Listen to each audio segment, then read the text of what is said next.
नमस्कार दोस्तों, मैं राहुल और स्वागत है आप लोगों का आपके अपने यूट्यूब चैनल आर के सेंटर पर। दोस्तों आज के वीडियो में मैं आपको बताने वाला हूं MJ13 हिस्ट्री के मोस्ट VBI MCQ क्वेश्चन को जो प्रत्येक वर्ष एग्जामिनेशन में पूछे जाते हैं। तो चलिए स्टार्ट करते हैं वीडियो को और हम लोग जानते हैं कि इसके तहत कौन सा MCQ क्वेश्चन जो है वो इम्पॉर्टेंट है ना। बस इतना जानिएगा कि इसमें वही MCQ क्वेश्चन लिए गए हैं जो पिछले ईयर से था, उसके पिछले ईयर्स क्वेश्चन में पूछे गए हैं। ठीक है, तो देखिए पहला प्रश्न यहाँ पे कह रहा है कि अमेरिकी क्रांति कब हुई। अमेरिकी की जो क्रांति हुई थी वो कब हुआ था। तो अमेरिका जो क्रांति हुआ था 1775 ईस्वी में हुआ था और 1783 ईस्वी तक ये चला था। नेक्स्ट क्वेश्चन कह रहा है टैक्सेशन विदाउट रिप्रेजेंटेशन का नारा किसने दिया। मीन्स बिना रिप्रेजेंटेशन के टैक्स देने का नारा जो है किसने शुरू किया था। तो किसने किया था, जेम्स ऑटिस ने। किसने, जेम्स ऑटिस ने।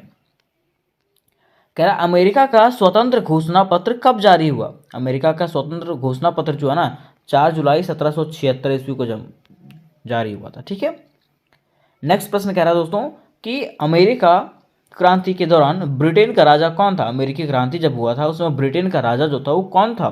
जो ब्रिटेन का राजा था जॉर्ज तृतीय। आगे कह रहा है कि स्वतंत्रता घोषणा पत्र के मुख्य लेखक कौन थे। स्वतंत्रता घोषणा पत्र के जो लेखक थे वो कौन थे। तो थॉमस जेफरसन। कौन थे, थॉमस जेफरसन। बस आपको एक एक बार देख लेना है इसको।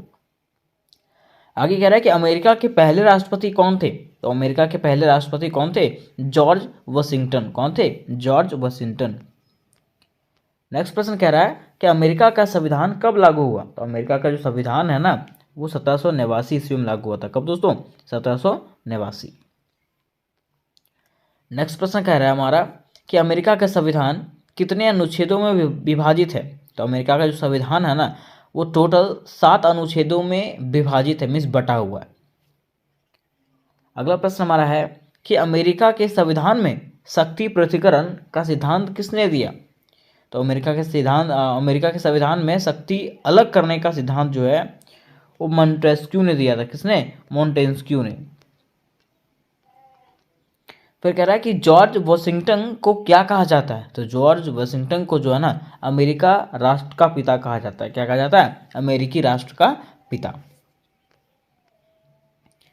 क्वेश्चन में 11 कह रहा है कि एंड्रयू जैक्सन किस राजनीतिक दल से संबंधित थे। तो ये जो है ना डेमोक्रेटिव पार्टी से थे। किससे, डेमोक्रेटिव पार्टी से। फिर कह रहा है जैक्सन के प्रजातंत्र में किस वर्ग को अधिक महत्व दिया गया। तो जैक्सन के प्रजातंत्र में जो है ना आम नागरिक को जो है सबसे अधिक महत्व दिया गया था।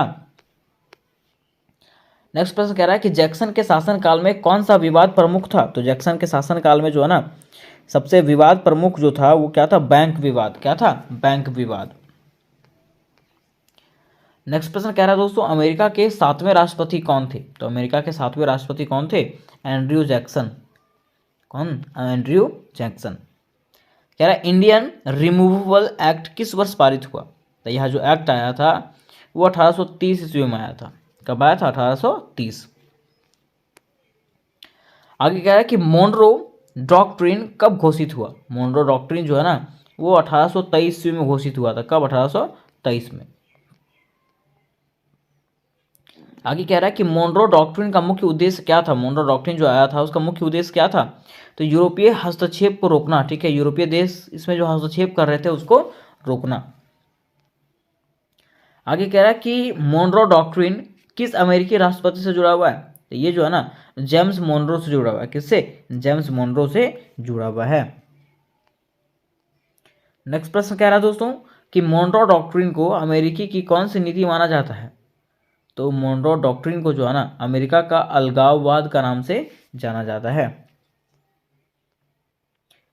अगला प्रश्न कह रहा है कि मोनरो डॉक्ट्रिन में किस क्षेत्र की स्वतंत्रता को सुरक्षित करने की बात कही गई। तो मोनरो डॉक्ट्रिन में जो है ना लैटिन अमेरिका को सुरक्षित रखने की बात कही गई। कह रहा कि फ्रेडरिक जैक्सन टर्नर ने सीमांत सिद्धांत कब प्रस्तुत किया। तो 1893 ईस्वी में। कब किया, 1893 ईस्वी में।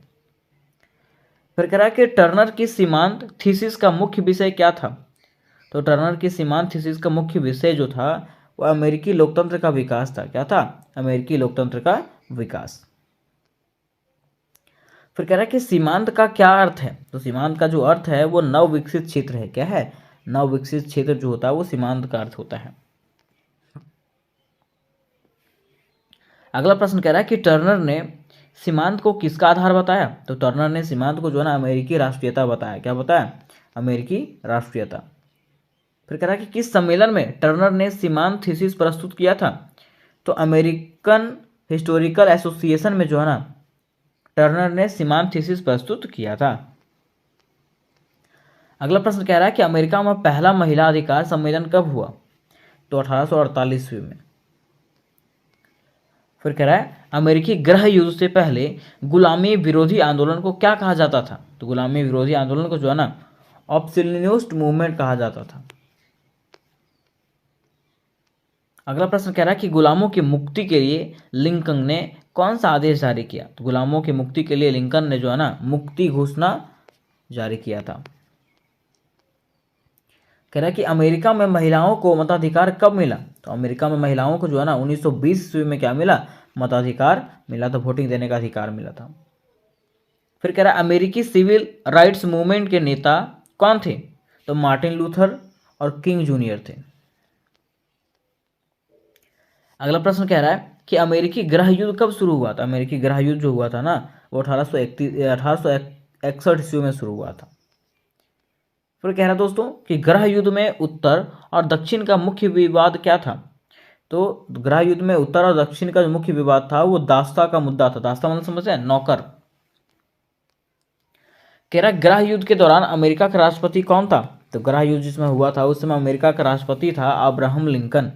कौन था? Abraham Lincoln. अगला प्रश्न हमारा कह रहा है कि गृह युद्ध का सबसे महत्वपूर्ण युद्ध कौन सा था, गृह युद्ध जो हुआ था उसका सबसे महत्वपूर्ण युद्ध कौन सा था, तो गेटिसबर्ग युद्ध। कौन सा? गेटिसबर्ग युद्ध। कह रहा कि गृह युद्ध कब समाप्त हुआ, तो गृह युद्ध जो है ना 1865 ईस्वी में समाप्त हुआ। कब? 1865 ईस्वी में। नेक्स्ट प्रश्न कह रहा है हमारा पॉपुलिस्ट पार्टी का गठन कब हुआ, तो पॉपुलिस्ट पार्टी का जो है ना गठन कब हुआ? 1891 में। कब? 1891 ईस्वी में। अगला प्रश्न कह रहा है कि पॉपुलिस्ट आंदोलन मुख्य रूप से किस वर्ग से संबंधित था, तो पॉपुलिस्ट आंदोलन जो है ना किसान और मजदूर से संबंधित था। किससे? किसान से और मजदूर से। कह रहा है कि पॉपुलिस्ट पार्टी का मुख्य मांग क्या था, पॉपुलिस्ट पार्टी का मुख्य मांग था मुद्रा आपूर्ति बढ़ाना और रेल रोड का नियंत्रण करना, है ना। अगला प्रश्न हमारा कह रहा है 1896 का राष्ट्रपति चुनाव किस आंदोलन से प्रभावित था, तो पॉपुलिस्ट आंदोलन से प्रभावित था। नेक्स्ट प्रश्न कह रहा है हमारा अमेरिका में बायमेटलिज्म आंदोलन किससे संबंधित था, तो चांदी और सोने का उपयोग मुद्रा के रूप में किए जाने में। अगला प्रश्न कह रहा है कि गृह युद्ध के बाद पुनर्निर्माण की अवधि कब थी, तो गृह युद्ध के बाद जो है ना पुनर्निर्माण की जो अवधि थी वो 1865 से लेकर के 1877 के बीच थी।